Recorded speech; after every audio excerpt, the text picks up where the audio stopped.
Compared to your standard house pet, canine officers are exposed to a lot more things that could end with an injury. The problem is, once they're hurt, they can't do what they're trained to do, protect people like us. Only Danica Lewis has more on a program that's getting those dogs back to work. Danica? Well, a lot of people across the state have been pulling for this guy right here. That's Pyro. He's the K-9 up in Green Bay who was recently stabbed multiple times trying to take down a suspect. After multiple surgeries, he is back at the department and doing well. He is on light duty.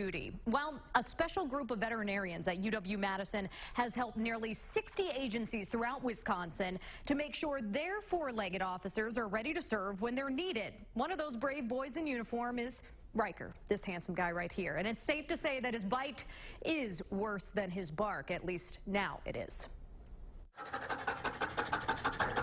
He's one of the calmer of the group that they deal with. Iowa County Deputy Chris DeWitt. He just doesn't like sitting still.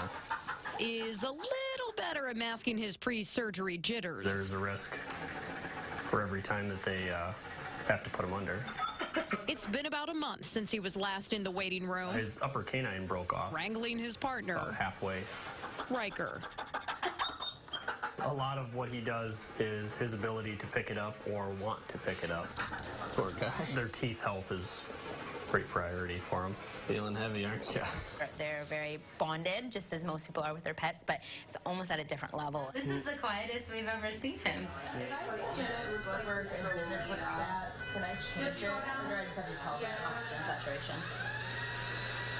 This cramped surgery space at the UW Veterinary Care Center is where Riker got his root canal. This time, Let's trial fit these. he'll get personalized, chromed out crowns. That sort of biting and pulling, I mean, that's his job. So we're using the crowns to sort of help, hopefully avoid the same fate for these other teeth. That's his doctor, Ready, Freddie? Amy Thompson. We'll talk about the canines being like their fingers, so that's how they pick stuff up. She came to the UW specifically for the dentistry program. It was a plus to be able to fix canines.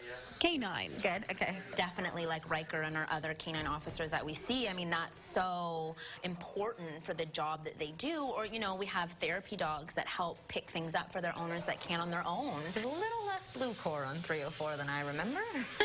Dr. Thompson and her team learn most of what they know from textbooks on human teeth. We wanted to ideally have that crown all supra-gingival. So the work being done here doubles as research on what makes this mouth different than ours. So this one that was fractured, and the fracture was along the mesial aspect, so we had to do the whole crown. The center also offers discounted procedures for four-legged law enforcement.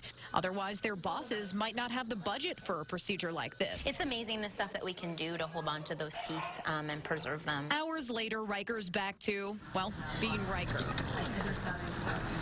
Ready to go, only flashing a much flashier grin. They can continue to work and, you know, save lives and do the things that they do. Handsome boy right there. All right, you just saw the tight quarters those surgeons were working in. So if you even try to schedule a teeth cleaning for your pet, you'll be waiting until the fall for an appointment.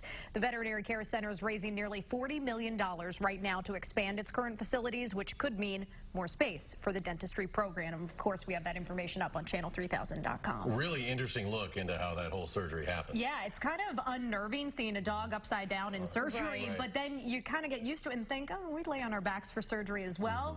And of course, he was super happy to get out of there too. Great to have you on the night side with us. It's good to be on this side of the clock. Good to see you.